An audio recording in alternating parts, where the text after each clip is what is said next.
पिछले दिनों नीतीश कुमार के बीजेपी के संपर्क में होने की बात कही जा रही थी। इस बीच ये चर्चा भी थी कि बाहुबली पूर्व सांसद आनंद मोहन सिंह जेडीयू में शामिल हो सकते हैं। आनंद मोहन की नीतीश कुमार के साथ मुलाकात और बाद में नीतीश कुमार का आनंद मोहन के गांव जाने की बात सामने आने के बाद इस चर्चा को बल मिला था। अब जब नीतीश कुमार लालू यादव के साथ मजबूती के साथ खड़े नजर आ रहे हैं, तब आनंद मोहन के भी सुर बदल गए हैं। ठाकुर कुआं विवाद पर तल्ख तेवर दिखा रहे आनंद मोहन सिंह के सुर बदल गए हैं। बाहुबली नेता पूर्व सांसद आनंद मोहन ने शिवहर दौरे पर कहा कि लालू प्रसाद यादव मेरे बड़े भाई हैं। अगर वह कुछ बोलते हैं तो हम तो जवाब नहीं देंगे। हम लोग एक मिशन को लेकर निकले हैं और जिस मिशन में वो जन्मदाता हैं, उस मिशन को हम पूरा करने निकले हैं। जब से निकले हैं लगातार सांप्रदायिक शक्तियों के खिलाफ बैटिंग कर रहे हैं। ये तो उनका ही काम हो रहा है। पूर्व सांसद ने कहा कि उनकी विचारधारा को हम मजबूती दे रहे हैं और इसमें बेवजह विवाद देने की कोशिश की जा रही है। आनंद मोहन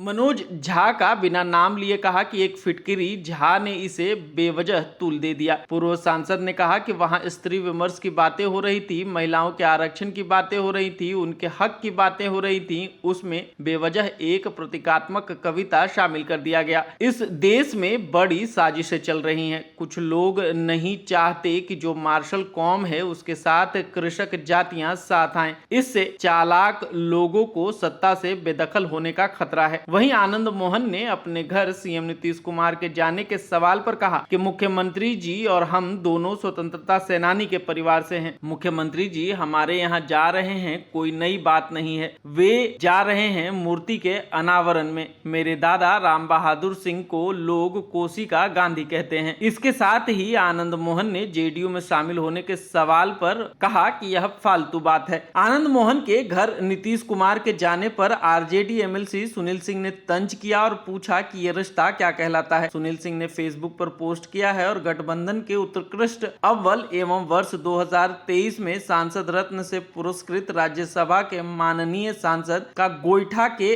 राख से जीव खींचने वाले भाई साहब के पैतृक गांव में उनके मनोबल बढ़ाने और महिमा मंडन करने के उद्देश्य से जो आपने साहब जी है ना वो जाने वाले हैं। ये रिश्ता क्या कहलाता है पूछो तो जाने। कभी नीम नीम, कभी शहद शहद, कभी नरम नरम, कभी सख्त सख्त। जेडीयू ने भी इस पर पलटवार किया है और सुनील सिंह को अगला गौना बताया है। जेडीयू महासचिव निखिल मंडल ने पटना के बिस्कोमान टावर की एक तस्वीर पोस्ट की है और उसके साथ लिखा है, इस टावर से भी लंबा यहाँ एक अगजनी करने वाला रहता है। कृपया अनुमान लगाएं। राबड़ी देवी के मुंह बोले भाई सुनील सिंह बिस्कोमान पटना के अध्यक्ष हैं।